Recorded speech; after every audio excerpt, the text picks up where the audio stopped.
distinguished speakers, the enthusiastic audience, and whom we requested to kindly bear with us because of a small technical glitch, which our team head Sadiq Ali very nicely fixed up. The well-wisher group of Anekdhara and our team, especially Mr. Sadiq, Anekdhara's technical head, I warmly welcome you all with a great good morning for today's webinar. Today's topic is political crisis in Bangladesh, implications for South Asia. Around 1824, Clemens von Metternich, the Austrian chancellor, said, "When France sneezes, the rest of Europe catches a cold." 2 centuries after that, we Indians claim, if Bharat of 1.5 billion beckons, the world rules. Let us fancy that it is true. Yet, at times, we are forced to forget the vast world trying to woo us and fully focus on the burning bivouac beside our own house. That is what the discussion today. The baby Bangladesh, midwifed and nursed by the behemoth Bharat, is in flames today, making us feel the heat very badly. To let us know how hot the heat, Mr. Bhadrakumar of the Indian Foreign Service and Mr. Pranay Sharma, senior independent journalist, are here. Thanks to them. While thanking them profusely, I will call upon the moderator, Mr. Chetan Rana, to take over in a few moments. Mr. Chetan Rana is a doctoral candidate at the Center of International Politics, Organization and Disarmament, CIPOD, in Jawaharlal Nehru University, New Delhi. His thesis focuses on populism and its impact on foreign policy. Chetan holds a master's in politics with specialization in international studies from JNU. He is currently serving as the associate editor for 9-Line, a web platform dedicated to politics in the Indo-Pacific. Chetan regularly writes for outlets including The Hindu, The New Indian Express, The Quint, amongst others, on issues related to Indian foreign policy and international politics. Obviously, we cannot find a better panel of experts than this. Thank you, sirs. Thanks as done. Anekdhara requests the audience to post their questions. The questions will be taken up in the last. Thank you, sir. A good morning to everyone, especially to our esteemed panelists, Mr. Pranay Sharma and Ambassador Bhadrakumar. What we realized today, it's never too early to have technical issues. So, starting on this very interesting topic about political crisis in Bangladesh and implications on South Asia, it's a very good time to reflect on the whole thing, because on August 5, the images that we got out of Dhaka were very reminiscent of what happened in Sri Lanka a few months before, where people barged into the house of the political leader, took the stuff out of there, and almost reclaimed politics and the space in that country. So in the last 15 years, I don't think anyone apart from the student protests have challenged the power of Sheikh Bangladesh. Even the BNP did not do so well. But what led to this moment of August 5 is something that the panelists will enlighten us on. Obviously, there were the student protests related to the quota issue. But before the last election, which led to the new government of Sheikh Hasina, there were protests happening before that as well, primarily by the government workers related to wage issues. So clearly, things were not all right in Bangladesh for the past few years. And during the last few months, while the protests were going on and the state used suppression to, suppress these protests, nearly 800 people have died across the lines. So this has not necessarily been a very peaceful protest or peaceful transition of power. Today, we see Nobel laureate Muhammad Yunus taking over as the chief advisor of the interim government. And this itself is a question that is quite interesting for people who've been following the Bangladesh politics for a long time, because Bangladesh politics is not new to interim governments. Interim governments have been a constant feature of Bangladesh politics, to the extent that it was part of the constitution before Sheikh Hasina removed that. But previous interim governments always had chief justices as the leader of the interim governments. Today we have Muhammad Yunus, who came to limelight because of his work in microfinance.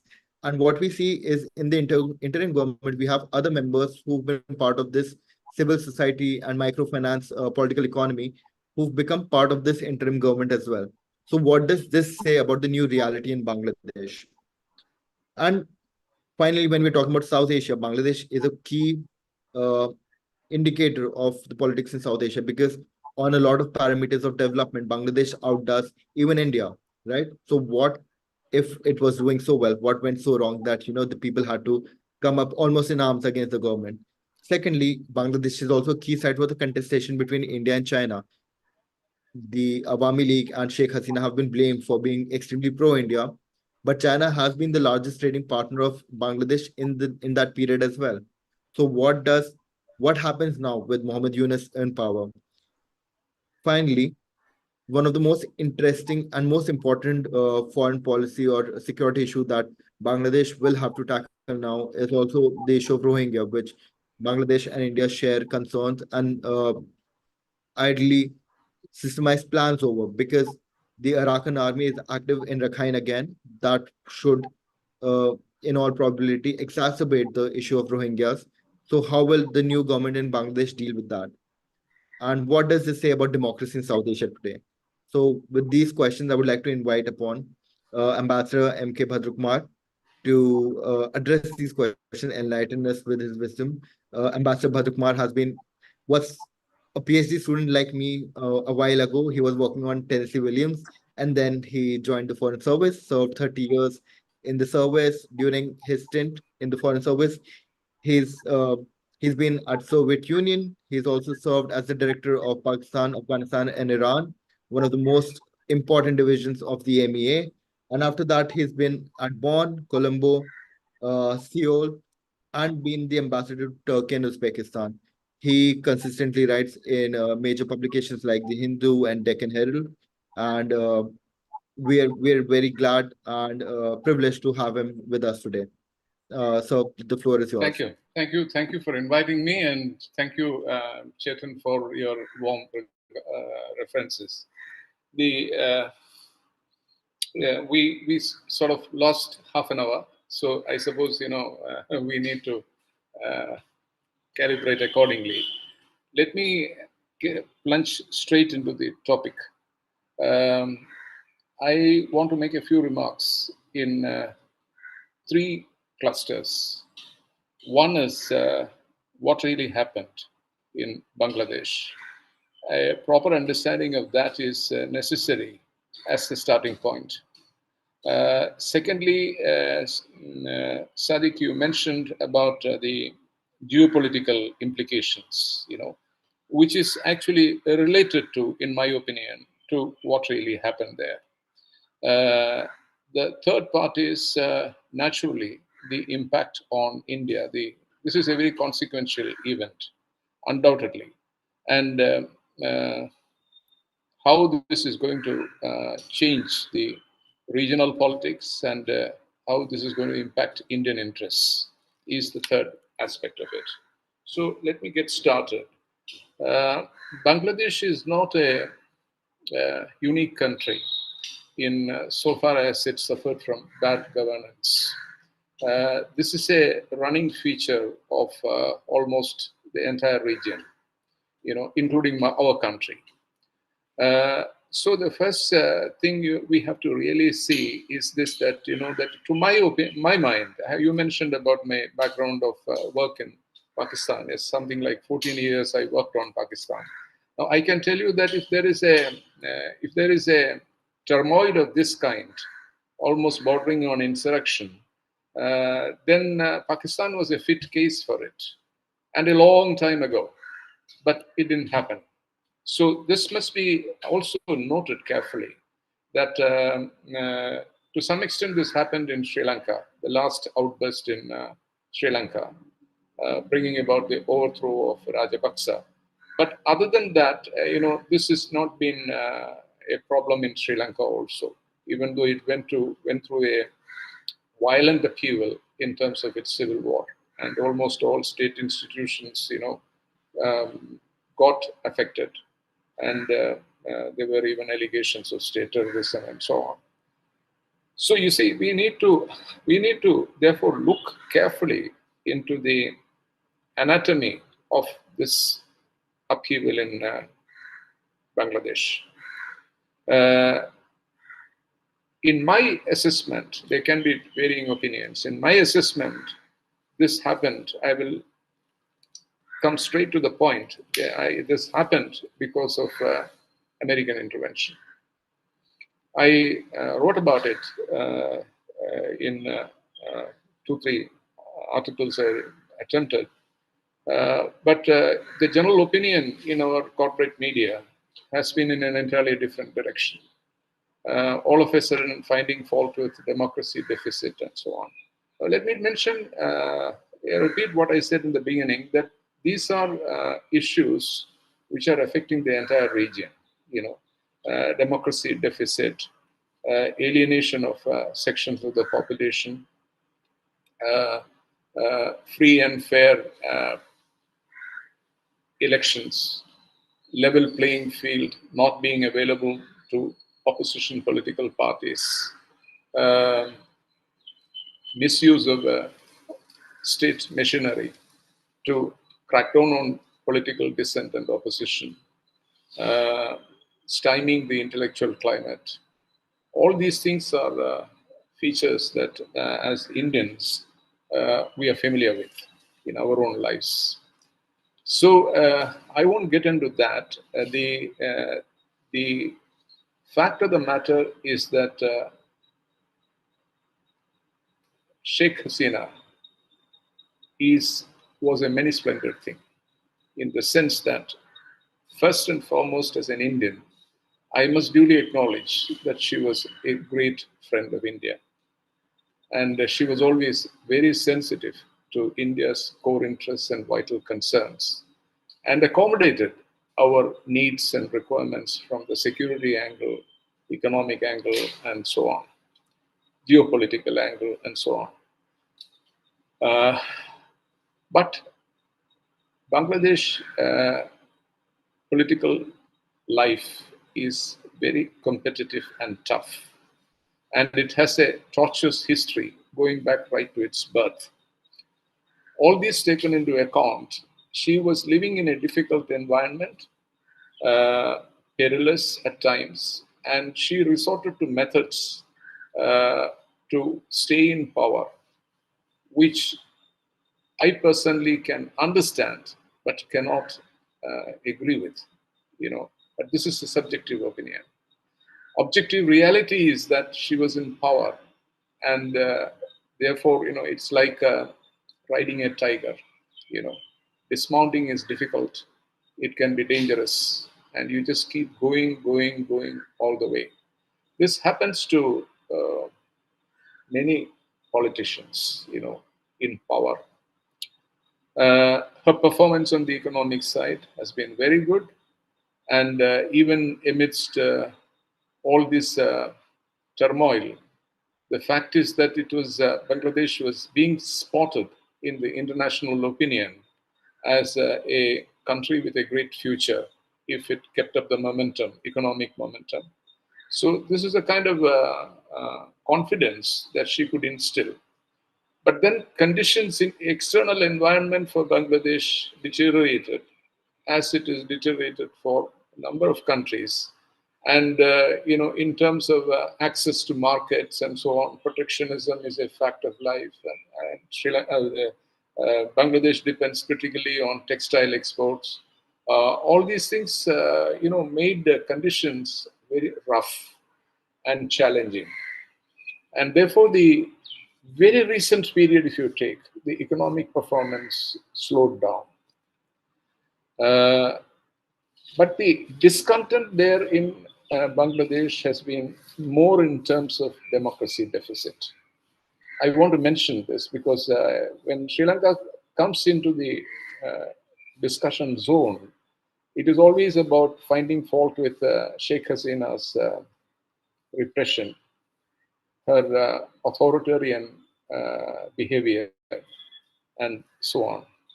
But now you see, let me just deviate a little bit and say that one thing that Muhammad Yunus never speaks about is restoration of democracy, which means elections.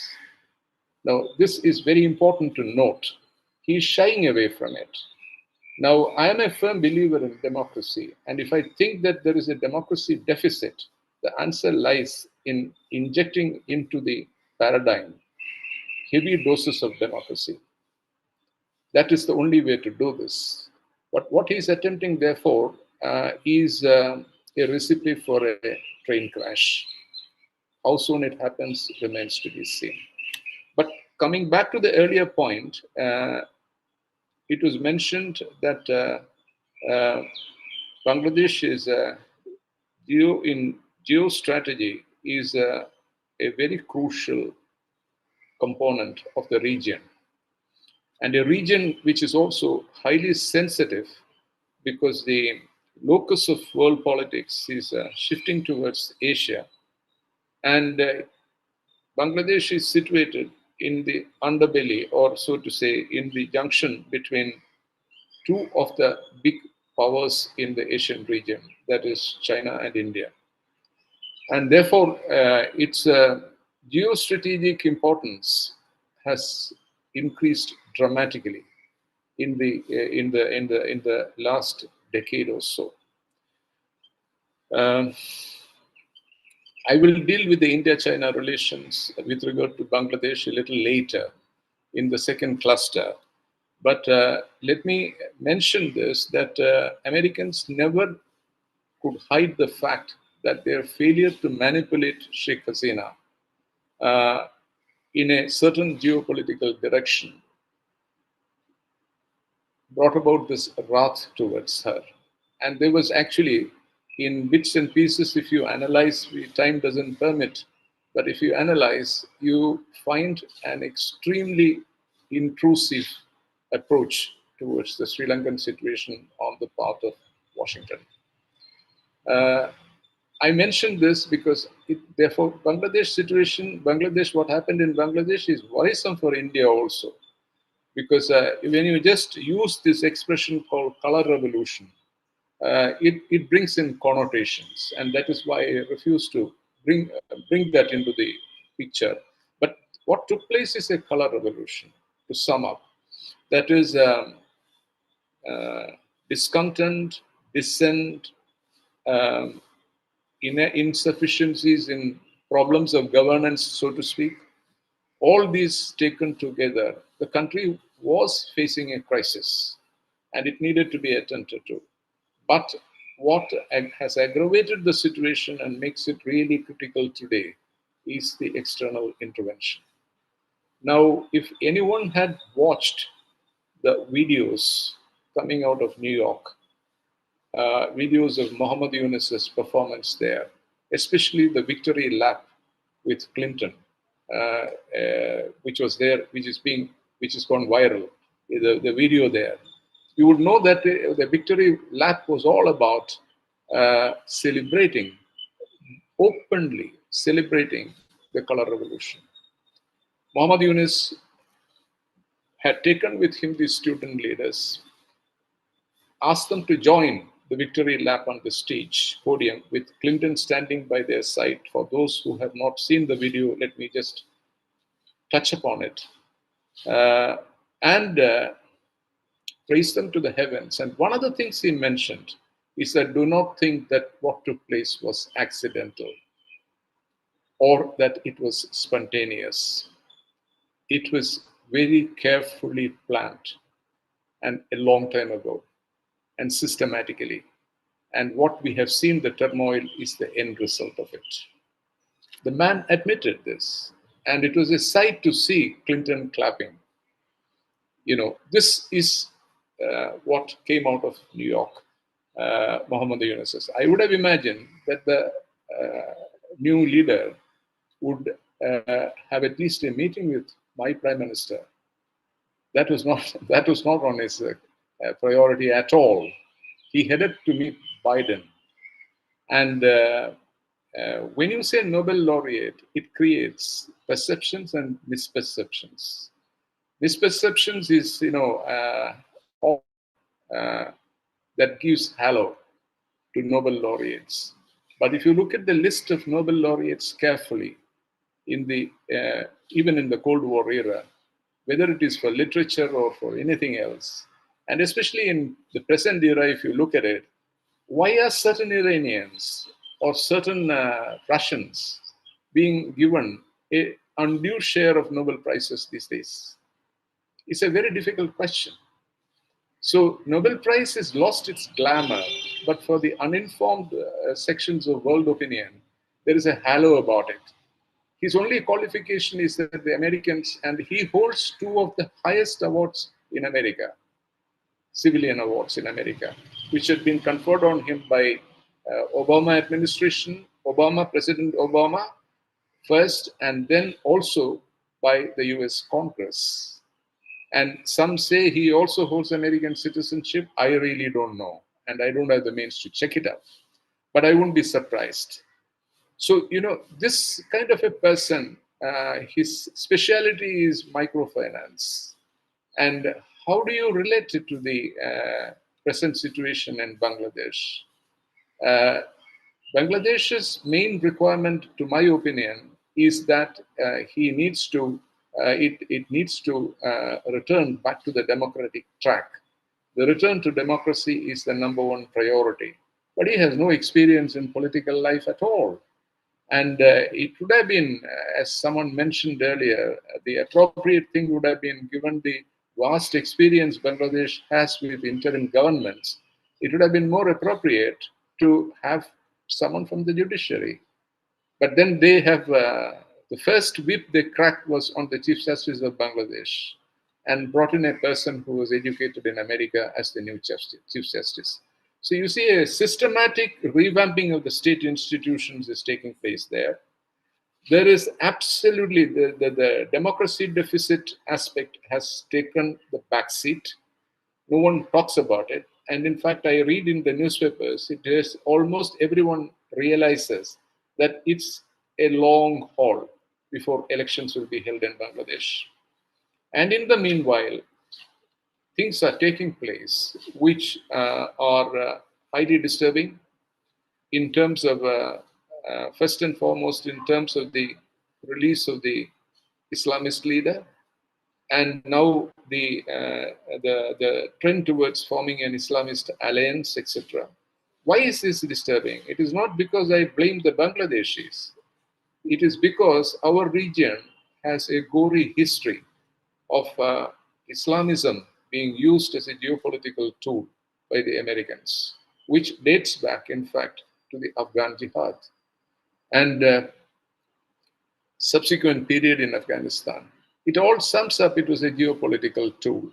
And it's a fact of current history that phenomena, obnoxious phenomena like Al-Qaeda or Islamic State were actually incubated with American mentorship.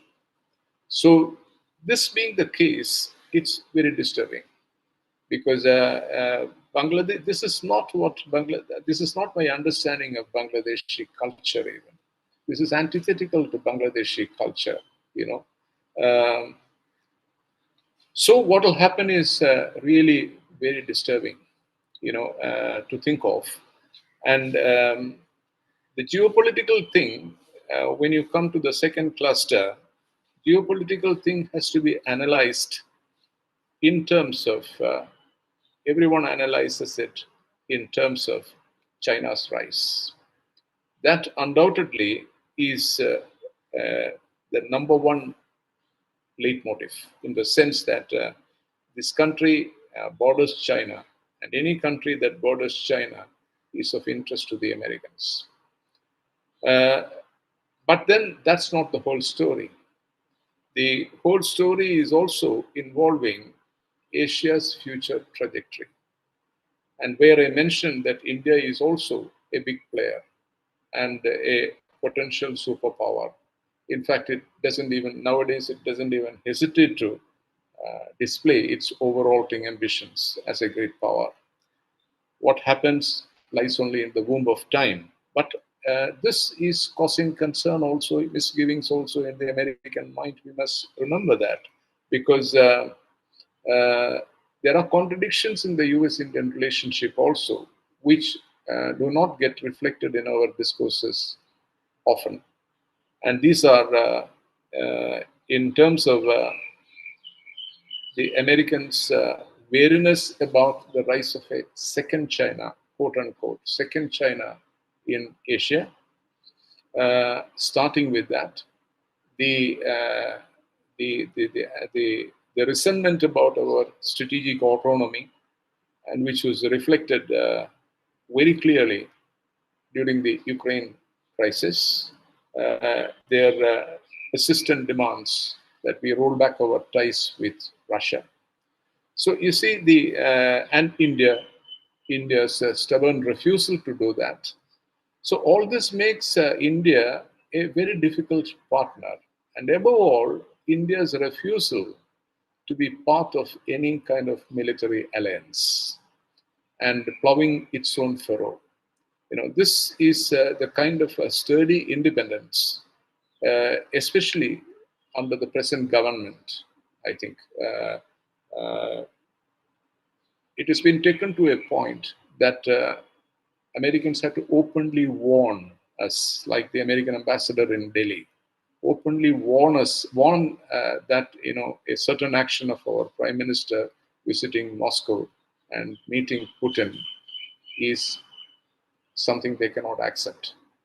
Now, I don't know whether it has any logic, that kind of thing, except in terms of hegemony. So definitely our strategic autonomy and independent foreign policies are resented. So, and I am mentioning the main contradictions there in the relationship. But at the same time, India cannot be ignored, because primarily it is a vast market, that is developing here. And it will be one of the growth areas in the coming decades. And a lot of transfer of wealth out of India is possible through trade and services and so on in the coming decades. That is the second one. And the third one is the kind of networking that the Americans attempt in the Asia-Pacific region. That is very difficult to push, advance, without India being in some way associated with it. India's refusal to be part of the alliance is there, but at the same time, to the extent that India is present on the podium, is important, and that is the sum and substance of what Quad is about. And as we see, there is great difficulty in breaking into the ASEAN, getting ASEAN member countries to take anti-China positions, because for most of them, China is the locomotive of growth. And their economies will be in serious trouble. And Americans do not offer anything in compensation. Trouble if their access to the Chinese market for exports, if their access to Chinese imports, they are seriously affected. So you see, the ASEAN countries themselves are therefore, in terms of the regional environment, please make a note of it. When Malaysia applies formally and Thailand behind it for BRICS membership, it really gives a powerful message of the power dynamic in Southeast Asia and the backdrop of the Asia-Pacific politics. So in this sort of a situation, India is extremely important for the Americans. And there are many other aspects to it, arms exports to India, and India is the biggest buyer of weaponry in the present day situation. All that taken into account. And then why not this also, that there is a bilateral consensus in the US in fostering the relationship with India. And when you take the Indian side, there is also a huge body of opinion. I think among the Indian elite, almost overwhelmingly majority opinion is that a good relationship with the United States is hugely important for India. So, this sort of the anti-American virus that you find even in some NATO countries such as Turkey is singularly absent in our country. It's except for, the fringe leftist opinion, which is, which is shrunk also greatly in the recent years. So the relationship is not going to be affected. But many things happening in India are not to the liking of the Americans and not to the liking of their agenda. Especially, this democracy deficit business, and often it gets reflected in statements and various reports of the State Department and so on. So, the point I want to arrive at is this, that Bangladesh is a very useful geopolitical tool for the American regional strategy. Now, if you look at the map carefully, a friendly government there may agree tomorrow or the day after for an American base in the Bay of Bengal, which will mean the end of that, the Bay of Bengal as an Indian lake, really. And the American objective may be to cap an access route for, throttle an access route for China to the Indian Ocean, avoiding the Malacca Straits, which is a choke point, and in terms of their so-called Malacca dilemma, as one Chinese president once mentioned it. But China is not the only player there. Russians are also a presence there, a growing presence there, in terms of the Russian support for Myanmar. Now, this brings us to Myanmar. That is Bangladesh being a neighboring country of Myanmar. And this brings us also to the attempted color revolution in Thailand, which the Thai military squashed. Again, an American-backed color revolution to change the regime in Thailand. And if you have an understanding of the regime that is there in Thailand, you will then understand why this is very important, to have a regime change there.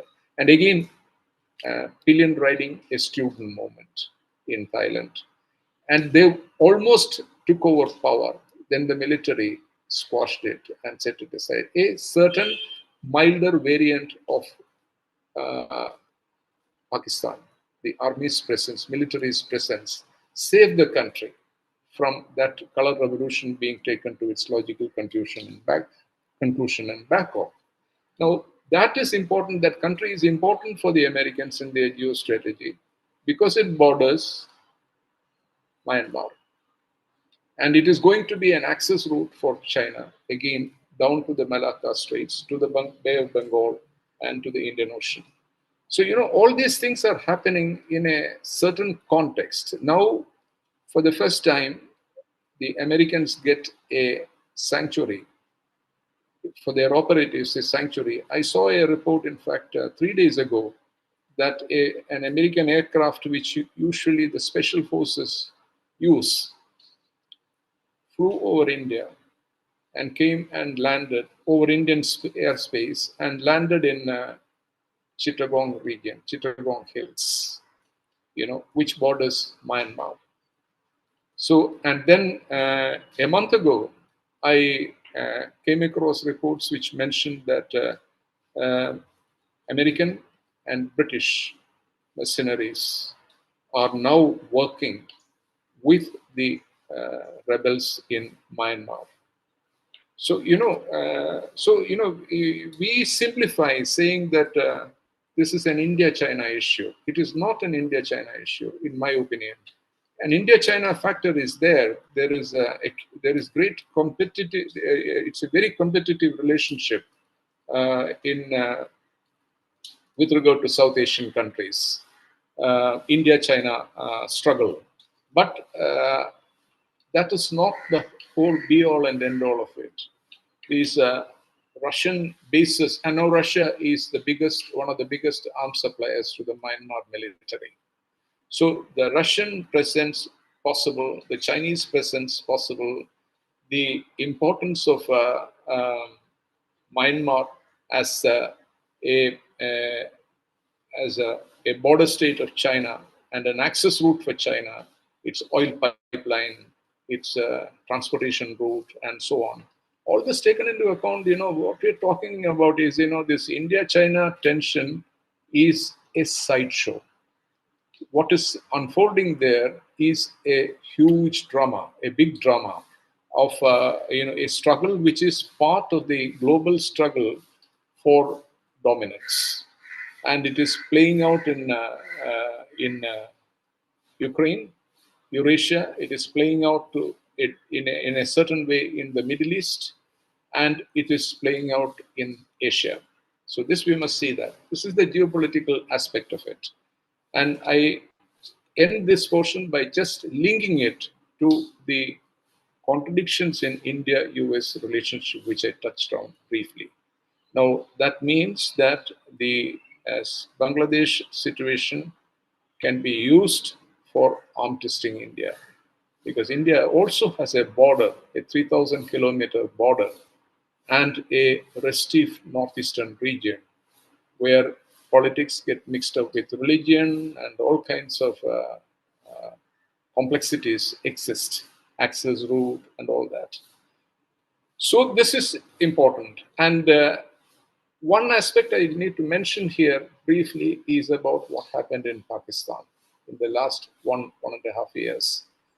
I believe firmly that the overthrow of Imran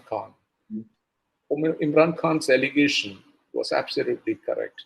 It was actually, there was even documentary proof of it, of the American pressure on the military and on the other elites there for the overthrow of Imran Khan.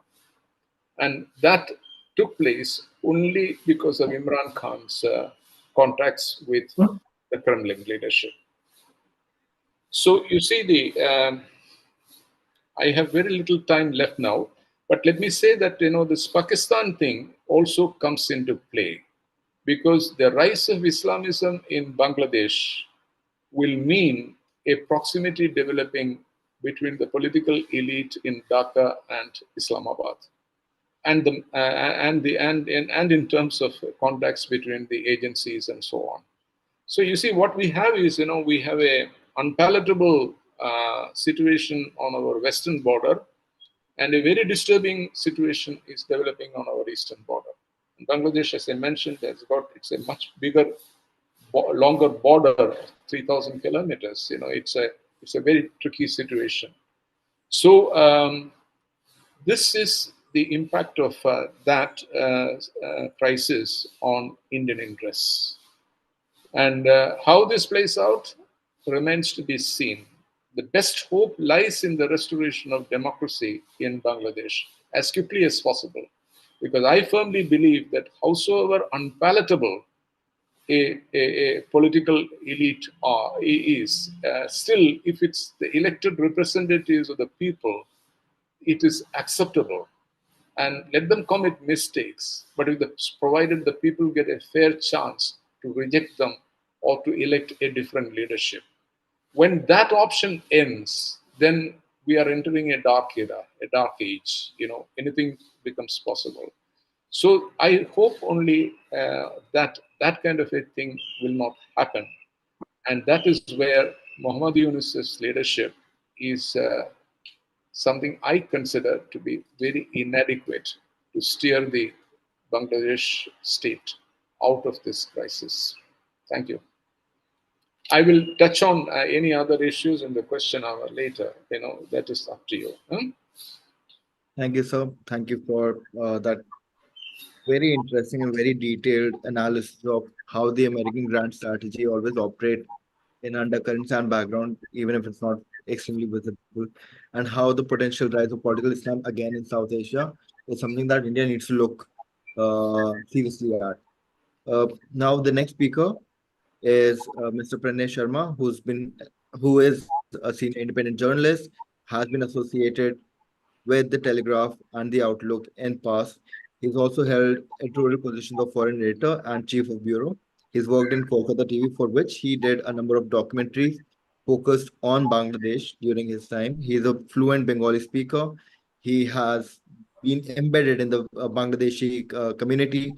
So I think he'll be a great speaker to give reflections on what has happened on ground in Bangladesh and how he sees the different developments that have happened in this country and how they may unfold in the coming near future.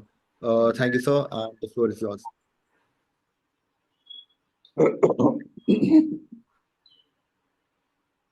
Thank you, Chetan.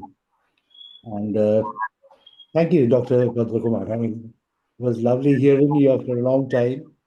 And not surprised with your wonderful analysis of the situation, because I've had the uh, chance earlier to interact with you a number of times in the past. So I'm aware of your thinking, your vision, and your experience. What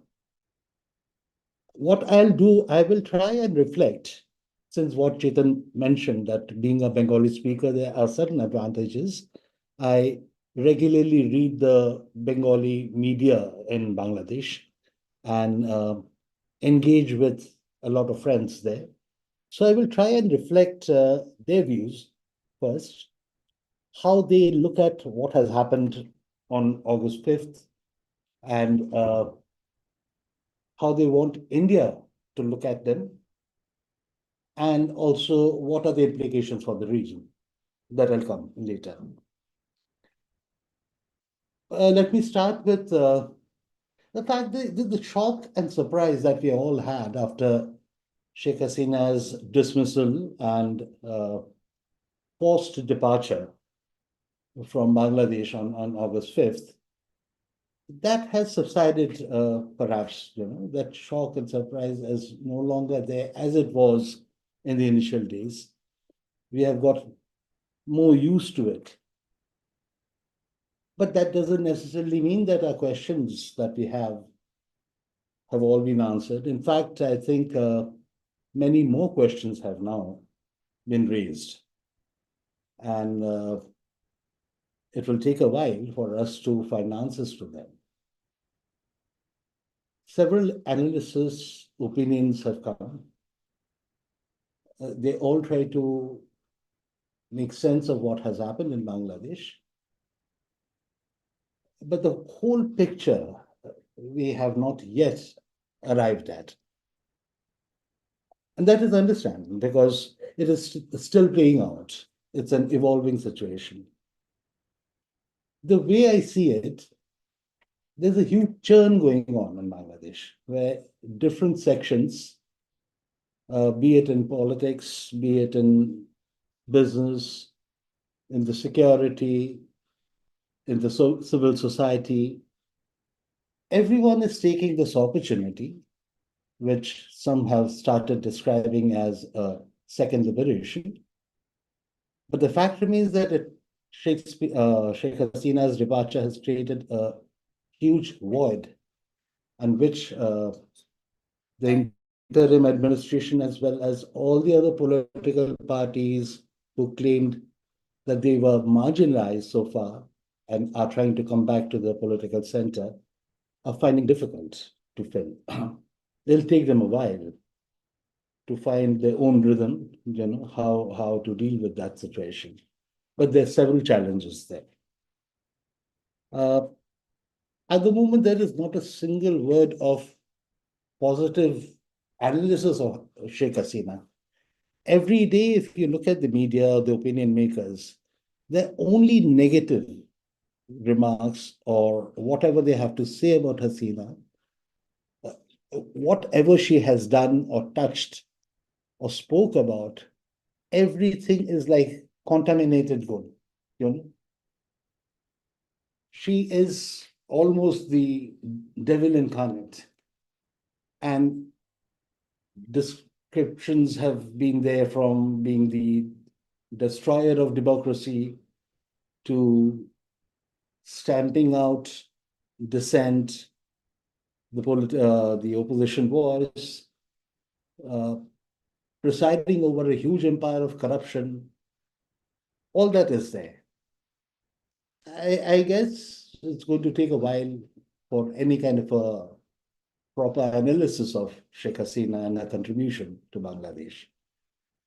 Even those, the pro-Hasina sections, they're absolutely silent, simply because they're under pressure, because if they air them in public now, there is every chance that they'll be hounded, and it's best for them to keep quiet for their own survival.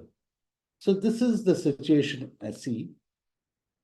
We all know Dr. Yunus has been brought in to head the interim government. He's being assisted by a team. And two of the student leaders who were part of that protest, who led that, they've also been included in this team. So one of the major reasons it is being said that Dr. Yunus was brought, because he's an internationally known name, and he'll be able to bring or revive the Bangladesh economy and put it back on track. But the other challenge which is linked to it, and that is political stability and bringing peace to the country. And unless that happens, I don't think he may get some support from the West, as he has been assured. But I don't think most of the investors which were there earlier will feel confident to come back. And at the moment, there is a lot of unrest going on. Every day you hear incidents of mob lynching. Any person who was remotely linked, either a member of the Awami League or remotely linked with Hasina or her administration, is being hounded. This has been criticized also, meaning, as I said, that most of what I'm talking about is based on reports and talking to friends in Bangladesh. These are also concerns that they are expressing. And deliberately, I'm talking about that because so we also have an idea of what is happening within the country. We have seen it so far from outside and made our own opinion or judgment about it. But this will perhaps give us a different perspective. So these things are happening. Let me go one by one. The law and order situation has almost broken down. They're trying desperately to reassure the police to come back. The police has lost all credibility because they were seen to be used, they were used by Sheikh Hasina during the protest, and one of the main culprits for the indiscriminate firing that led to large number of deaths. And in the latest count, I think it has gone up to 1,500 or so, because many of them have also succumbed to their injuries. And that is the last figure that they've given. But the other figure is also interesting. In the aftermath, Bangladesh has about 650 police stations, of which 430 were attacked. And today, a policeman feels safer to be in civis than rather in his uniform. The other problem is that even if they get to hear about a crime being committed somewhere, they're not in a position to go and investigate. They have been instructed to inform the army, which is assisting the police. It can work both ways, perhaps, because just to ensure their security also, because no policeman feels as secure as they used to earlier, because that credibility is gone. And because of that, law and order is becoming such a huge problem. Some of the tasks has been taken by students, like they were managing traffic both in the cities or in the highways. But these are temporary measures. I mean, they can't really do that job. Often, for a few days, it may seem that everything is running smoothly, but after a while, it will create more chaos, and which it has. Questions are also being raised. I mean, this is not their job. They will ultimately have to return to the campuses, go back to their studies. So how long can they do that? how do you instill that kind of a confidence and trust in the police? That becomes a huge challenge. That remains one. The other, let's talk about the political parties. Among the political parties, the BNP, which naturally feels that after Sheikh Hasina's departure and Awami League being in disarray, they are the biggest political force there. And if elections are held, they will naturally form the next government. But they are also doing a lot of introspection. But as that happens, there are also reports that many of the money-making enterprises, like say the market or the steamer depots or the garbage collection, from which Sheikh Hasina supporters used to make money, that has been taken over by BNP supporters now. So for that, they've also come under a lot of criticism. People have raised questions that you were trying to reform yourself, but not merely to replace what Sheikh Hasina did or for what she was criticized. This naturally has embarrassed the BNP leadership, and they have been instructing cadres to behave properly because otherwise they will perhaps face the same fate as what happened with the Awami League leaders and the party.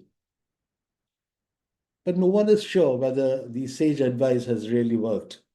That will take time. Now we come to the other big one, that is, which was mentioned, the Islamic parties. By a rough count, there are about 70 Islamist parties in Bangladesh of varying size. Recently, the Jamaat and what's the name? The Islamic Andolan, they came together along with other parties. They've held a series of meetings in which they have spoken about keeping their past differences aside to create an Islamic state, which will be strictly run, which will be for everybody's benefit, but strictly run under Sharia law. This is what they're trying to do. So in a way, they are also trying to break away perhaps from the BNP, which so far had been their ally partner during elections. But I think they are rethinking now because that has not given them much benefit, because BNP has been proved to be as corrupt as others. And the Jamaat does not want to do that. If they are looking for a more purer, better outfit than the others, they will have to dissociate themselves from that former alliance. And they feel that even by being with the BJP, the number of seats that they had got never really reflected their true strength, which has expanded over the years. And if they come together, all the Islamist party can really be a major force. So these are things we will have to wait and see what happens. I'm sure they will also participate in elections whenever that is held. And that will be one time to do. But all of them, as I mentioned, that there are about 70 odd groups, not all of them are going to participate. What happens to some of the others who will be outside? Not that the Jamaat or the big ones will be able to control all of them. And just to make the presence felt, they will take more extreme positions. And that means anything, really. So we can't really speculate about it, but it is going to be a huge challenge. That has to be kept in mind. The second or the last one I will come to, that is the students. The students see that the change that they have brought, they are the vanguard of this new situation in Bangladesh, and the new Bangladesh, which will be more democratic, more equitable, just. It can only happen if they play the supervisory role. And that is why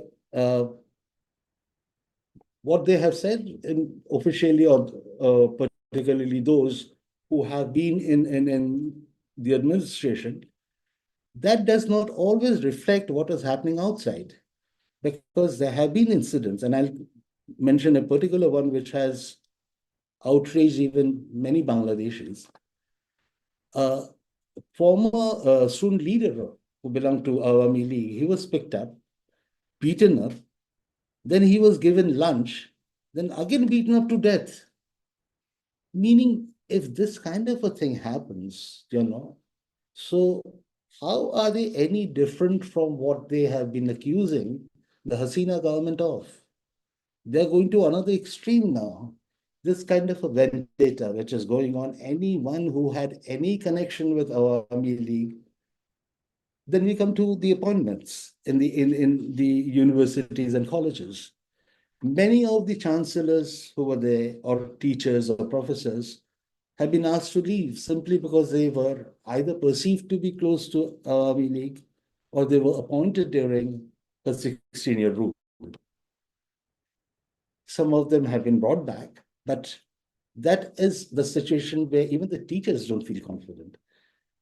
In fact, I think today or yesterday they had a meeting where they were trying to rework the syllabus, and some of the members, because they were appointed or they were close to the Awami League, they were asked to leave.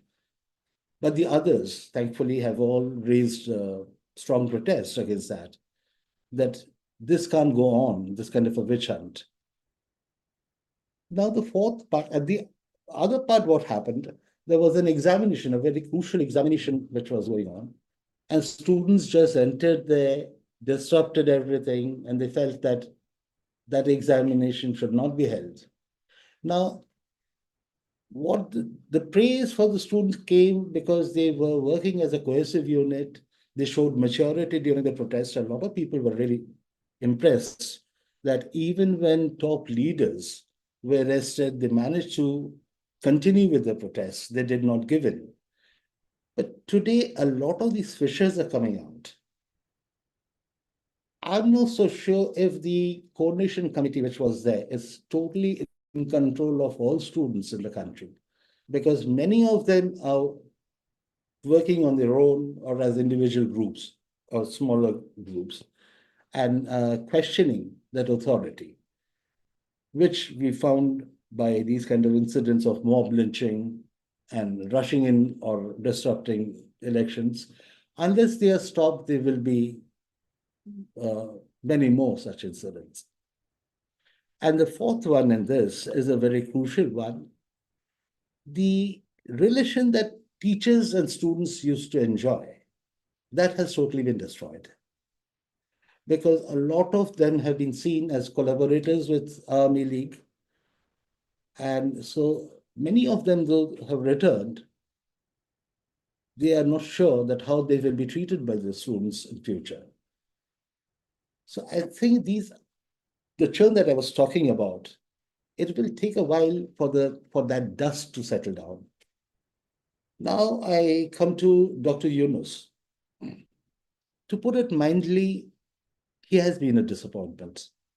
Simply because when his name was suggested by the students and supported by sections of the civil society, a lot of them felt that he is going to play the role of an elder statesman, bring all of them together, put back the economy on track. And because of his international recognition, there will be a lot of support which he can use, channelize for development of Bangladesh. That has not happened. In fact, he has been too engrossed in self-image and taking pot shots at Hasina, with whom he had a long-running battle, we all know, which almost started from 2007, when he first expressed his desire when he showed his political ambitions. And Hasina at that time had felt that he was being airdropped by the Americans. So that started, and that went on even when she raised questions about his running in the in Grameen Bank, labor problems, etc. And there were cases against him and all that. In fact, what you mentioned a little back, uh, Dr. Bhadrakumar, I refer to that. I'm told that there was an incident when during an engagement with Hillary Clinton, when she tried to make some critical remarks about Dr. Yunus, Hillary Clinton turned around and told her that he is a very dear family friend, and we would not like to, entertain any criticism of Dr. Yunus. So that was made very, very clear. And this as Secretary of State. So there are no surprises that the kind of support that he has had from the Clintons. In the past, there has also been controversy about funds relating to the Clinton Foundation and all that. But that was withdrawn later by AFP, I think, the news agency which had done that story. But the fact is that his long old links with the Clintons, especially, was known. And there is a feeling in Bangladesh that many of them who are also part of the Biden administration, not necessarily the president's office, but those in the State Department, often try to put pressure on her because they came from that legacy and wanted to continue that fight. So every time, even when India intervened and spoke to Biden, that pressure had eased a little, but the State Department, I think, had their own ideas. They kept on that pressure. Now, whether it was engineered by them or not, I don't know. I'm just going by what is in the public domain and trying to make my analysis on that. But the other part I wanted to talk about is what has been happening to religious minorities there. This will be an issue which has to be addressed very, very seriously, because I remember the head of the Hindus and other religious minority organization there, in a recent interview, he made it very clear that it's not a question of how many Hindus or religious minority homes or the places of worship have been attacked. Even if you attack 5,000 others are concerned, because they all feel that tomorrow it will be their turn. So that assurance has to be given. And I see that the BNP leadership have raised this. One test will be the Durga Puja. As all of you know, it's a major festival for the Bengali Hindus, but also celebrated in a big way in Bangladesh. At least when I went there some years back to do, as Chetan had mentioned, to do some documentaries, I found that in and around Dhaka, there were about 100 such pujas, including the one in Dhaka, the Dhakeshwari temple, from which Dhaka derives its name, a big one, which a traditional one. But similarly, in and around Dhaka, there have been such pujas. And under Hasina's time, they were also funded by, each committee, they were given some money, to do that. I don't know whether that's going to change now or it will remain same. We have to see. But what has surprised many is that so far, Dr. Yunus has not said a single word of criticism to the students for what the kind of mob lynching and all. So this has given a feeling that much of it is either he's incapable of doing it or he's totally indifferent to it. He doesn't care. As long as the students are happy and his image remains intact. This will not go very far. What will happen in Bangladesh? You were talking, you mentioned elections and being how soon an elected government can come. the army has made it very clear that they are willing to support this administration for the next 18 months. So we are looking at a period of almost 2 years before any elections will be held. They're giving the plea of reforming the political system, giving the administration that time, and also the electoral rolls, etc. But whether that takes them 2 years or not, that's a debatable question. And this will be a potential problematic area because the BNP has been out of power for almost 17, 18 years, and they're raring to get back to business. They don't want the election to be delayed. Initially, they all supported the reform program that has been undertaken.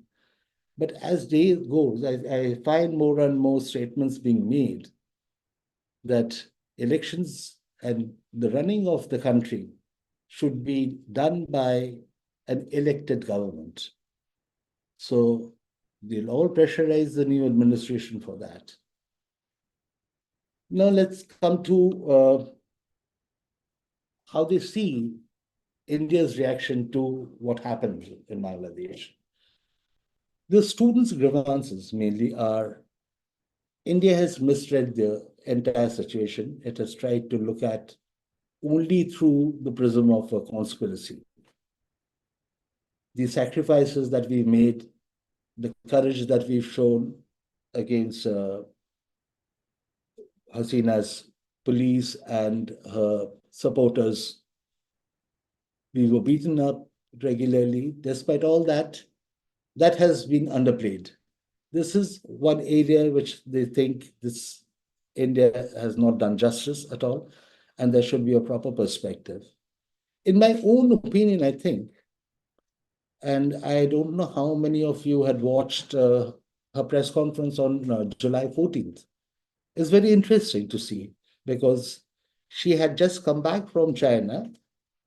It's in Bengali, so I mean, that will be a problem. But if you follow, she came back from China and she was taking questions on a number of things, her visit, and also about the students' protest, which had already started. Till then, it was peaceful.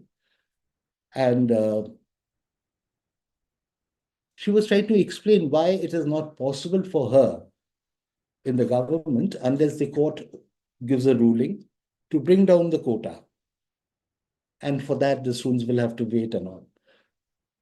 And she was laughing and joking, meaning she was absolutely relaxed. There was no signs that she was under any kind of pressure. But even till date, I have not been able to understand what made her come up with that remark, where she said that if quotas are not reserved for the grandchildren of freedom fighters, should it go to Razakars?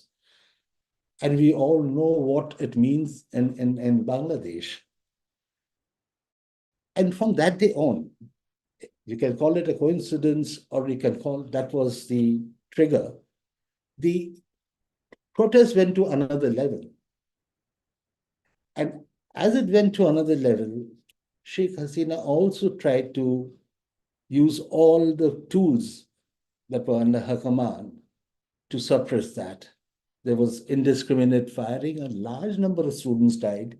And more students died. It naturally made other students, come out. Not only them, they also started getting the sympathy and support of families. Because remember, when a student is killed, sorry, it's not only whether your child is studying or not. A neighbor's child or some relative's child who was studying and who has been killed. So you all get affected. So a mass was building up. Then I take back to what happened in 2018. So Hasina's contribution to Bangladesh is immense. Today it is not being noted. No one is talking about that. But she gave Bangladesh that profile, a profile which was very different from what, for a long time it's lived with. a perennial basket case. And the improvement was not only the economy, which was growing at 7 plus, even surpassed India at times. All the other social indices which showed it was ahead of the other countries in South Asia.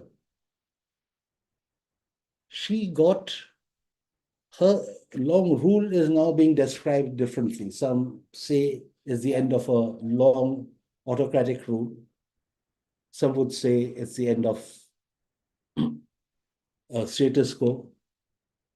But I would think that it was the end of a long stability that she brought to this country. It's a country of 170 million people. Many of them are under 60. I mean, 30-year-old. I mean, 60% of the population comes to that. They have their own desires. They have their aspirations. They see the world today, what's happening. And to keep them satisfied is not an easy task at all. The other is the rise of religious fundamentalism. There have been a number of incidents in Bangladesh. One of the most famous ones we know that in this Dhaka city, it happened, the attack which took place some years back in 2016, I think, in the cafe where a lot of foreigners used to frequent. And a number of Italian visitors and some Japanese were also killed, along with some young boys who took part in it. Many of them came from respected families. So it has affected people deep down. It's not only one section who are not less educated or less privileged. The reach of that appeal has gone to different sections. And that is another worrying aspect, in a country, how do you deal? Under Hasina's strict rule, she has used a lot of methods which will not be approved. People will talk about democratic backsliding. And perhaps that also became her default position to deal with any kind of dissent. That is one of the major remarks and complaints against her. She could not give any space for a dissenting voice. That was fast shrinking. That complaint I kept hearing from different sections. You can't differ with her. She does not entertain any opinion which is different from hers. Maybe the way her family was killed, her father was killed, that all played a role. It is also said that there were about 13 attempts on Hasina, some of them of very close shaves she had. Remember a grenade attack that she had faced, which killed the then economic minister, I think. So a lot of these incidents may have hardened her position where she thought this is the best way of dealing with people. I'm not approving that, what happened, but I'm just trying to see why it happened. And so what are the implications for India? I think one major thing will be how the plan to integrate the northeastern states, which was part of the government's plan to have a number of connectivity projects to Bangladesh, which would have made access of the northeastern states to the rest of India much easier. And also, trade would have flourished between the two sides. Now, the problem is if Bangladesh, that instability continues in Bangladesh, and we also see Myanmar, which is unraveling, and both these countries together share a lot of, borders with most of the northeastern states there. Some of it we've also felt in Manipur, trickling down. So that will be a huge security challenge for India, because no matter how well you cordon off the border, it is still a porous border. Because apart from the northeastern states, we also have a long border in Calcutta. And the impact of such things are so easily felt on the other side. Just to give you an example, the last protest by doctors in Kolkata, which turned into almost a civil movement against Mamta, was a direct fallout of what happened in Bangladesh. I'm just giving you an example to tell you that, I mean, how a development on the other side influences people living on the other. This can be both positive and negative. So these are some of the challenges that we will have to look at. India did not look beyond Awami League, particularly because it did not have a very good experience with BNP when it was in power. It refused to cooperate with India on most things. And this is a mindset I don't think the leadership has been able to come over. So I'm sure they'll be worried now that she is not there. And the new administration is not making things any easier. All the issues that are most contentious are being highlighted. Some of them have complained that India is not showing any seriousness in engaging with us. But from their side, they have not shown anything which shows that they are willing to engage with India as a good neighbor and look at areas where both countries can cooperate and benefit. Now, the other part, and I'll conclude with that, is if the Americans did have a role to play, how do we engage with the Americans in future? Because many in the Indian establishment sees it as the most consecutive in a foreign policy. If it is that important, where the two countries are working with each other on a number of areas, how does that work? And particularly in our neighborhood, in South Asia. In many places, India was very happy that the Americans are playing a role because we thought that's the best way of countering China. But after the Bangladesh experience, in future, how do we deal with a situation, and what kind of a message do we give to our neighbors? Now, do we counter that? Now we will have to look at both fronts, both in a way, if we think the threat was from China and its growing presence in the region, we will also have to look at the intention of the Americans. So with that, I will stop. I think, that gives some kind of an idea of how Bangladesh is thinking and how it may pan out. Thank you. Thank you, sir, for those great insights. You actually laid out how the crisis has unfolded for different political actors and their potential futures in Bangladesh quite well. Not taking too long, I think we should dive right into the questions. We have limited time left. So the first few questions are by Kala S. She or he or them asks, have we become the better knower of Bangladesh, one of our best allies, at least as on today? And how fast can we douse the flames before taking the beleaguered nation into our friendly side again? Um, they're also asking that if foreign intervention, especially of the US, to unseat the elected government is the reason for this crisis, has the Indian intelligence foreign policy establishment failed to smell the rat early to preempt such a huge damage? So I think these are questions Ambassador Bhadrakumar is well placed to answer. Well, Chetan, the first part I didn't quite understand. Can you repeat that again? I didn't get it.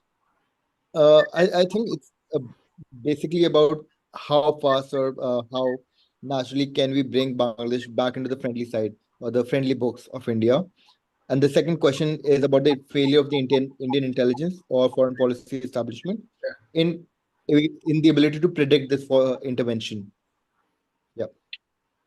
Well, the first question I entirely go along with what Pranay said. I mean, it's a very absorbing presentation. I listened to with great interest because, as he explained, he has a certain insight, which is not lacking, which I must confess that I didn't have either.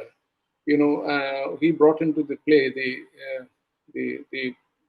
the kind of turmoil within the student movement and the various the various factions and all that kind of thing.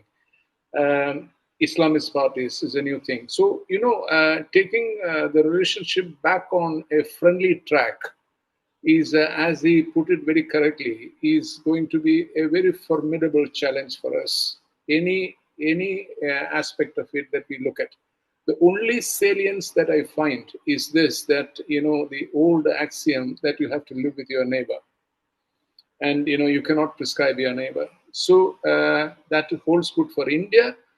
And I earnestly hope that holds good for the Bangladeshis also, because I cannot imagine the Americans in a position as their economy is sliding into very deep recession and dollar collapsing and so on in the cards. Now Western press is also, American press is also full of it.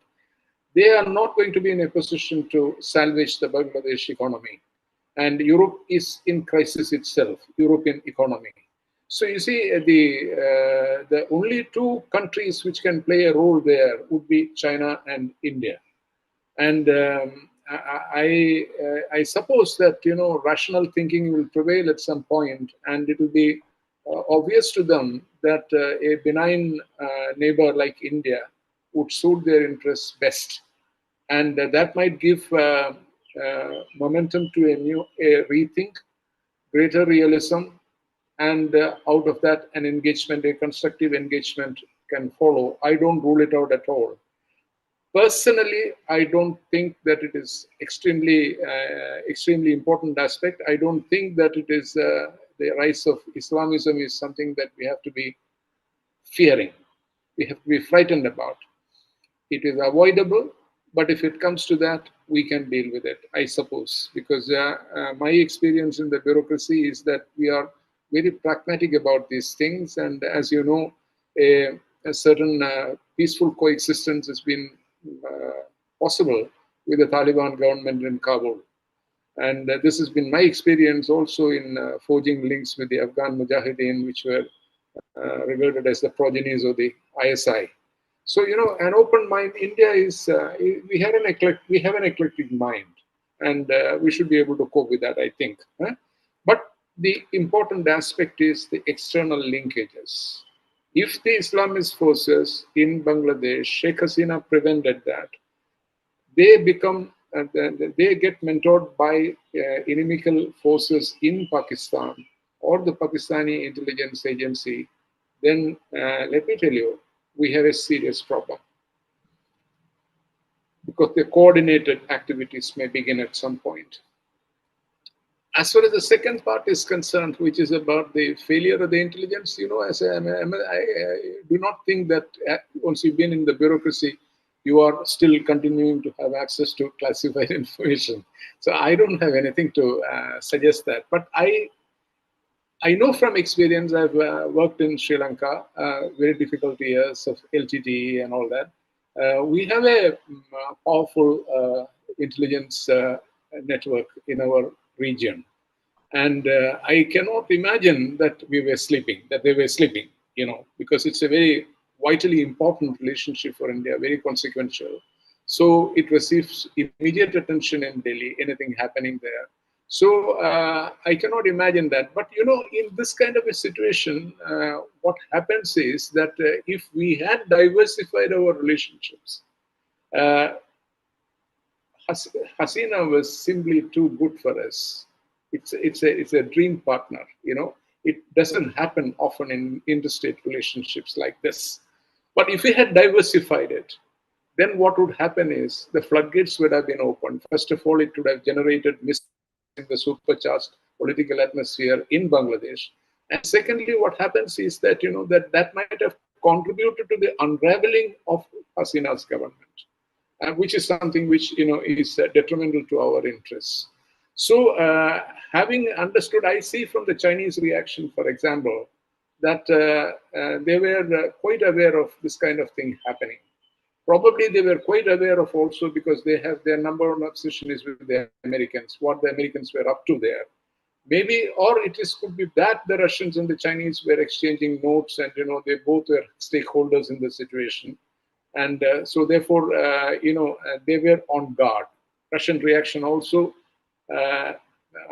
hints that, that they were playing very safe, and hoping that at a future date they could pick up the threats of their relationship with the people, with the political elite in Dhaka. But India doesn't have that kind of space, so India had to, because ours is a really bread and butter issues. It's not the esoteric geopolitics. In terms of, as Pranay explained brilliantly, access routes to the restive regions of northeastern India, and the economic prosperity we were linking of that region with the Bangladesh economy, and all that. Security concerns are really profound. I don't need to get into that. So all these things taken together, let me sum up this way, that we were in an awkward position, probably, knowing that, and anyone simply had to read the newspapers to know that, that Hasina's road is a road to nowhere. But but we were, it's just like the lamb, like the deer crossing the highway and just staring at the headlight coming on. It couldn't do anything about it. I think I'll give the benefit of the doubt to the intelligence agencies. Thank you, sir. And I would Pranay, like sir, okay.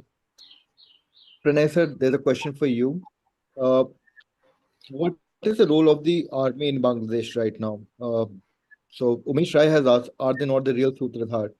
Maybe not to the extent of the Pakistani army, but they've played a similar role in maintaining political continuity or political governance in Bangladesh time and again. So what is the role of the army today in Bangladesh? See, the army has played different roles at different times. They have taken part in assassination sections of that. They have directly or indirectly supported governments. They have also, as you mentioned earlier, they had also put in earlier interim government arrangement. What is happening in Bangladesh, as I was trying to explain, that the churn which is going on, under the circumstances, it is the only disciplined force. So for Bangladesh's stability, I think the army's presence is extremely important. If you take out the army today, Bangladesh, there will be chaos in Bangladesh. So the army has to be there. And the other part, the army needs stability for their own image now. Because the Bangladesh army earns a lot of foreign currency from peacekeeping operations, and therefore that image of the army is important. I don't think they would like to jeopardize that. That also maintains, because within the army, we know the history of the Bangladesh army. There have been a number of rivalry fights to take over, which has brought initially Ziaur Rahman and then Muhammad Ershad, etc. So today, that is the role that is one expects from the army. But if they say that for 2 years they are going to support this administration, irrespective of what they are doing, or ignoring the demand of political parties, I think there can be a problem.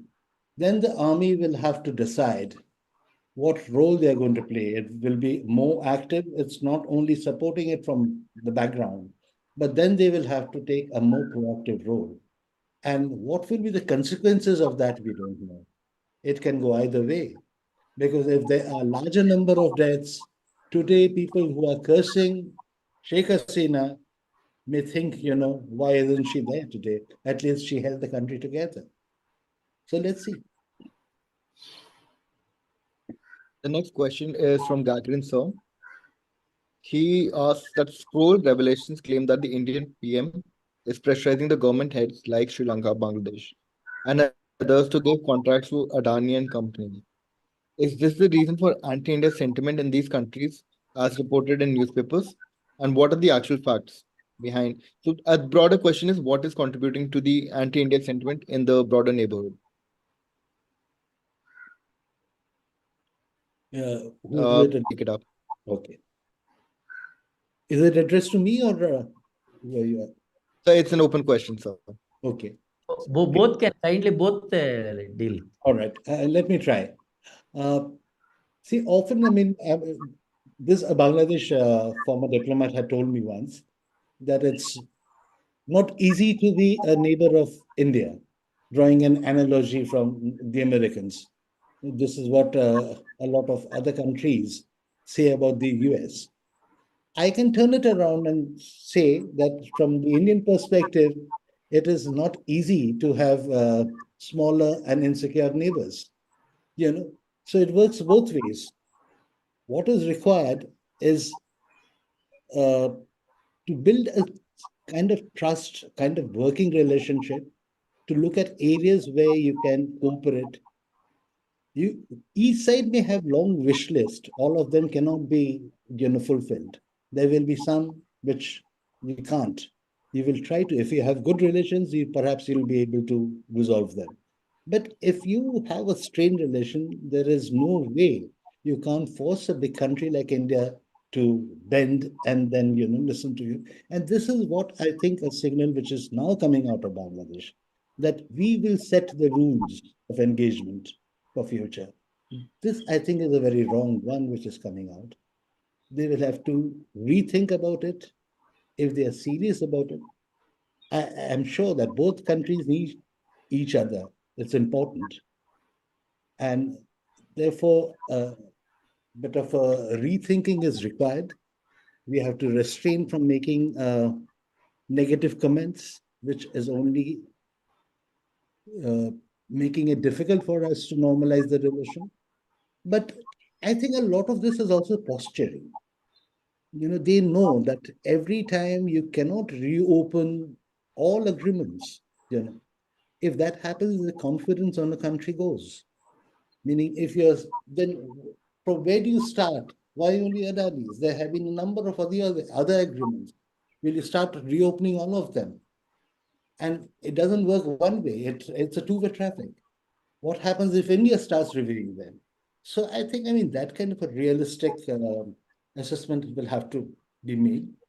And we will not have to take everything so seriously because we must sift through, the traffic that is coming through from Bangladesh and not react to every single thing. I mean, it can be done in the social media or others who are outside the government. But I'm talking about in the government, I'm sure that they will have a much more realistic view of how to re-engage with Bangladesh.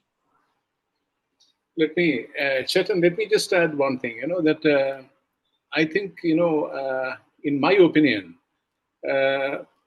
in this period since the IPKF in Sri Lanka, which was a very bruising experience and deeply cut into our psyche, there has been great circumspection about blatant interventions uh, uh, or attempt to impose hegemony on a small neighboring country. There has been one exception. I think we were party to one change in Maldives, but the latest one is not that, and the latest one probably was a reaction to it, and we are learning to live with it. So it's typical of the shift that has taken place in the Indian reflexes. I think looking back with a historical perspective, probably the Congress governments, when someone, a questioner mentioned about Prime Minister Modi, Congress governments were probably more, what can I call, more dominating, and most of the incidents, in fact, in this direction in India's relations with its neighbors took place also at that time, including this cutting off the gas supplies and so on for Bhutan at one time and all that, But all those things taken into account, now I think we are at a stage of maturity where we recognize the reality that as Pranay said that we cannot impose ourselves and we cannot dictate, and we have to have trade-offs. All the entire wish list may not be accommodated, and we must have trade-offs. I think that is best in evidence with regard to Sri Lanka in the Indian situation, because in the earlier time there would have been, we would have gone ballistic. A Marxist coming into power there since the Islamic Revolution in Iran, such a kind of heresy we have not witnessed in our neighborhood. So there would have been, we would have hit the ceiling. But the ease with which we invited Disarmament in January to our home, and as a state guest, and had friendly conversations and so on. The moment we knew that he was a force on the rise, and his need for engaging with him. But then Sri Lankan situation is of course very different, because their politics, as I've lived there in that country, is probably the most sophisticated player in this entire South Asian region. They, by the idiom of cricket, one can say they are masters in late cuts. So no one to beat them. So maybe it is something which we have to be very careful about with regard to Sri Lanka. But I think it is holding good everywhere. Dealing with the regime in Myanmar, not without eschewing that kind of obtrusive interference in Nepal, which is also a very critical country. And the most important thing is certainly anything for a nationalist, Hindu nationalist government to trade with the Taliban government in Kabul. I think it is extraordinary. So we must keep it in mind that the Indian mind is becoming, in that sense, the foreign policy angle only I am talking about, is more realistic, more flexible, and more accommodative. I don't think anybody can find fault with India with regard to the Bangladesh situation. Therefore, the only fault is that India was not super active there. Its tentacles were probably spread wide in that country, but it absorbed a lot of information probably, but it didn't refuse to act on it. The kind of restraint that India probably put on itself. This is how I analyze the paradigm. So I think it's unfair to say that India is a dominating power today in today's circumstances. Then there are, Pranay said it also, this is inherent in the situation where all these smaller countries put together. See, our difficulty with SAARC was also that that they don't add up to much for India, and each has to be dealt with as an entity. So it needs patience, tolerance, realism. Thank you, sir. The next question is also an open question. Alawala Kawaraju asks us, how to restore democracy fast in Bangladesh? What are the means and tools that Bangladeshis and I guess India have at our disposal to restore democracy quickly in Bangladesh? I will answer this first because mine is simple in 1 or 2 sentences. So I would like to listen more to Pranay, because he's a man who feels the pulse more accurately. Sure, Let me say that in a situation such as this, I firmly believe that there is no alternative but to inject more democracy into the situation. And this is possible, I think, with because a kind of the coercive methods to restore the rule of law is not possible unless there is a government in power which has legitimacy to rule in the first instance. The present setup is you call it decently, we used an indecent expression that it's an interim government, but there's a question mark about its legitimacy as has come out in our discussion today. So I think democracy deficit must be addressed in the quickest way possible by holding election, regardless of having an eye on who's going to win that election. Whoever is winning the election would give us a legitimate interlocutor in Bangladesh. And for the people, it will become less unpalatable to accept harsh measures if it comes from an elected government. I'll just add, I totally agree with what Dr. Bhadrakumar said. And yes, there is no alternative but to have to restore and strengthen democracy, because ultimately it may not be the perfect thing, but that's the best one that you have, really. What else are the options that to have uh, a person who may be very good in some other field, but does he have the required strength or the experience or the capability of running a country as complex as Bangladesh? So I think whatever the BNP may have, or the image of BNP vis-a-vis India, we had passed some very difficult phases, but definitely there should be an elected government, and the sooner it is, the better. I will only mention one more thing here.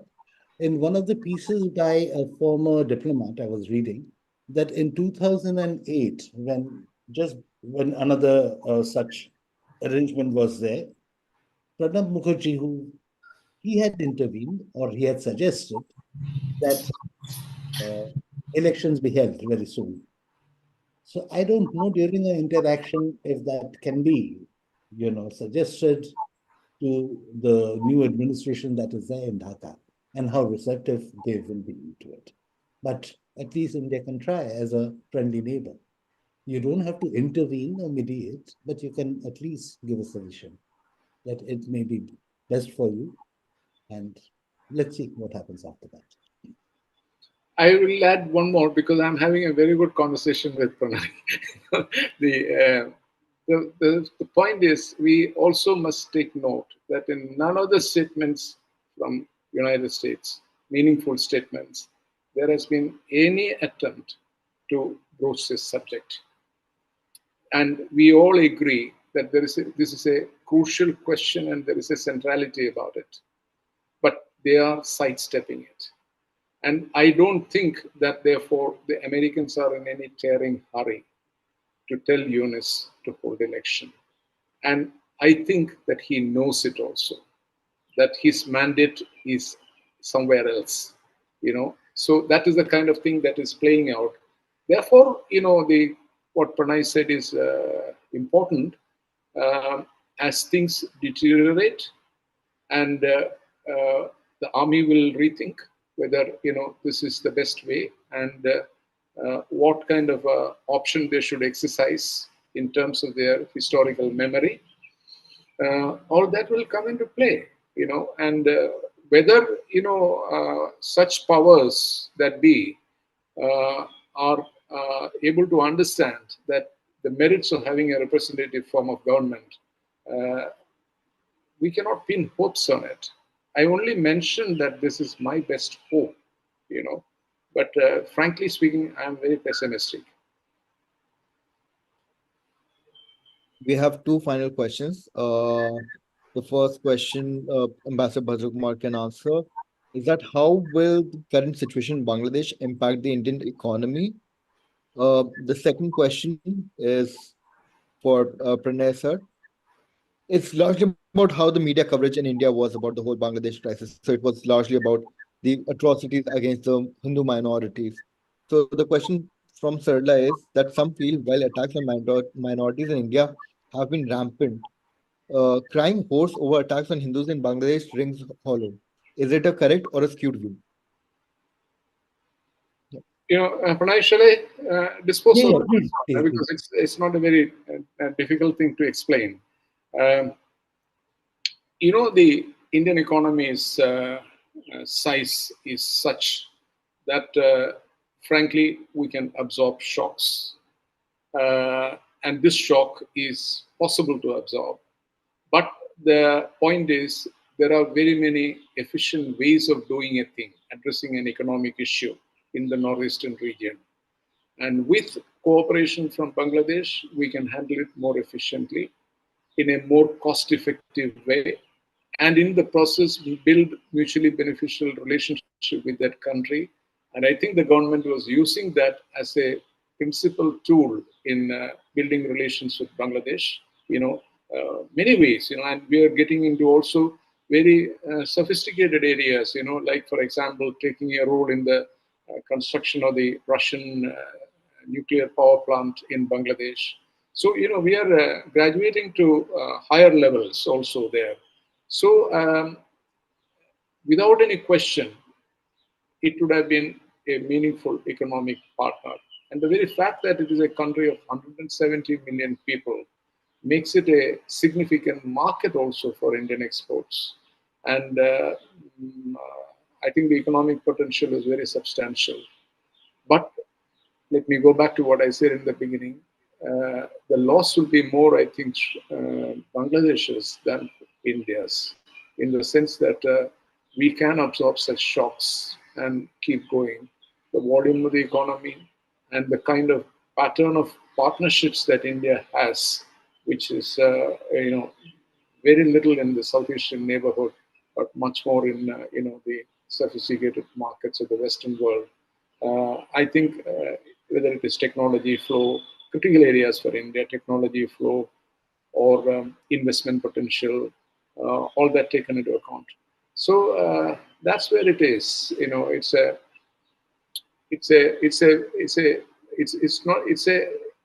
not an aspect of self-denial. It's an aspect of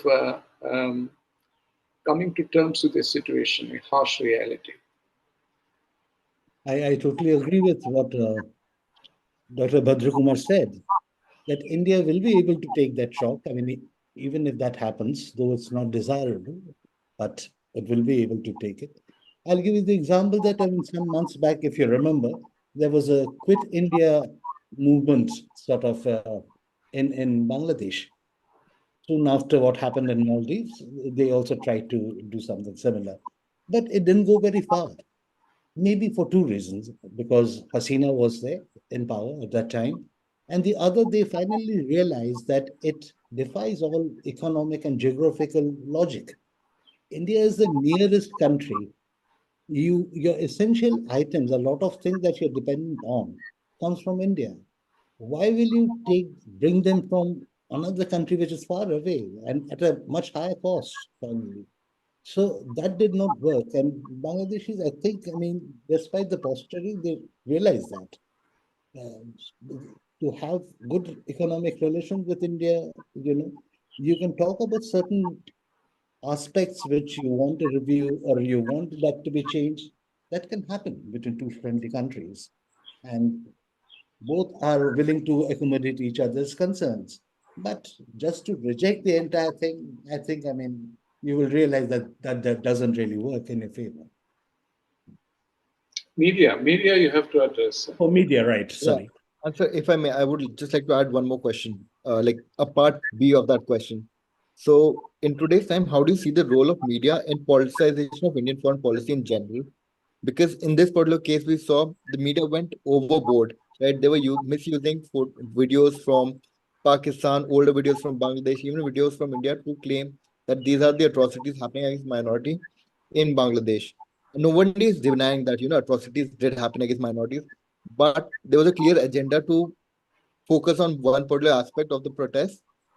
And yeah, so how is the role, like, what is the role of media in, politicizing the idea of foreign policy today?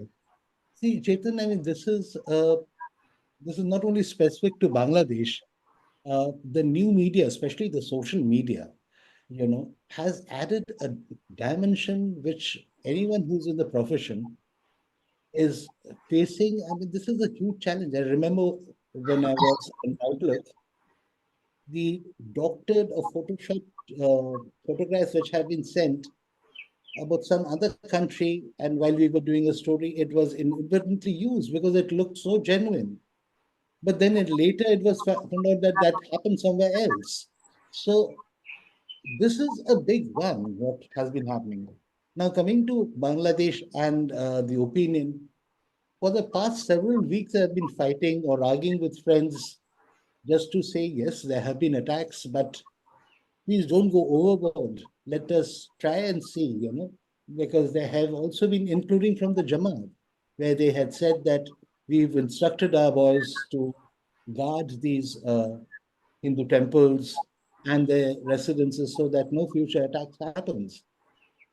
It was a time when there was no clear-cut authority in charge, in place. So some attacks were happening, definitely. And it was not only meaning Hindu houses, but even Sheikh Mujibur Rahman's house, as you know, that was vandalized. So a lot of things which they thought, I mean, whatever was coming, it was mob which has taken over at the time, and it doesn't work according to logic. But I think slowly it has settled down. I'm not saying that there are no fear or concerns about religious minorities, as I mentioned a little while back, that even if there are a few attacks, the aftershock or the shock is felt far wider. That has to be addressed. That assurance has to come from the authorities. Dr. Yunus has said things, that we want, this is Bangladesh for all. We don't want these kind of things. But as I'm saying, that every time, if you don't have the police in place, which is missing, you can't deploy the army all over. So that it'll be under army rule. Who's going to control? If there is a incident of attack, or if you know that some people are going there to attack, who will intervene now? This is one of the big challenges. So the only thing that can happen if the major political parties make their cadres understand that it is not only good for our own country because these are our neighbors, we all will have to live in peace and harmony, but the image of Bangladesh, which is going out, is extremely negative.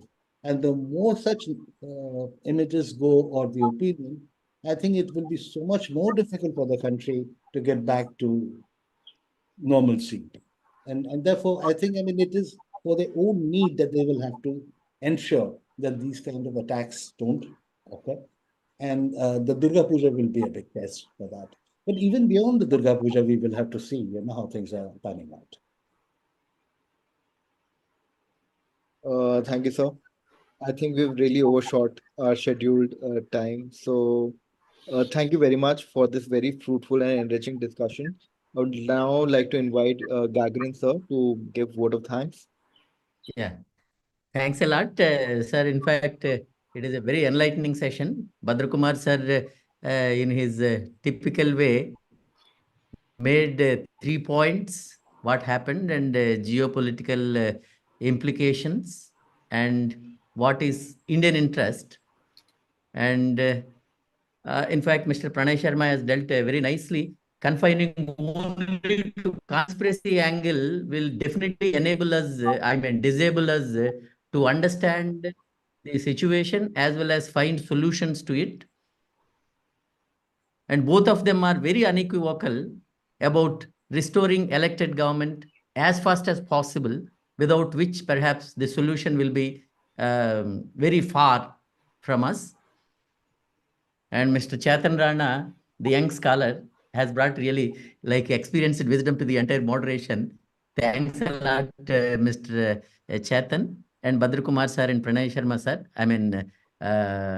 I have to necessarily thank Shreya to make such a wonderful poster and saving us from literally what is this technical glitch must have derailed the whole situation. Sadik, I have to thank, wonderfully managed the situation and brought us Bhadrakumar sir. Otherwise, we would have lost Bhadrakumar sir's beautiful analysis of today.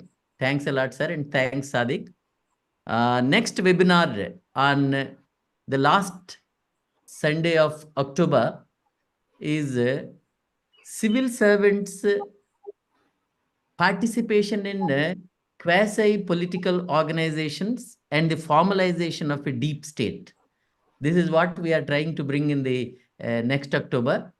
We request the audience to inform all the people, their friends and all, and participate more and more in this webinar of next month. Thanks a lot, sir, again to all of you and the audience. Thank you.